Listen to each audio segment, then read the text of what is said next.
আসসালামু আলাইকুম রহমতুল্লাহি ওয়া বারাকাতুহু। এটা হচ্ছে মসজিদুন নববীর গম্বুজ। এটা আস্তে আস্তে বাহিরের দিকে আসতেছে। এভাবে মসজিদুন নববীতে ২৭টি গম্বুজ আছে।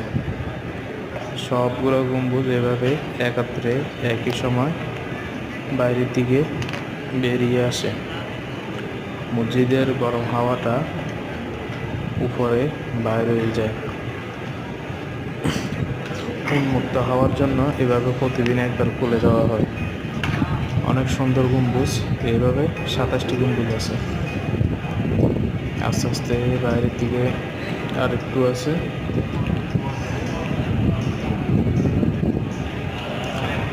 আস্তে আস্তে শেষ পর্যায়ে পুরো গম্বুজ বেরিয়ে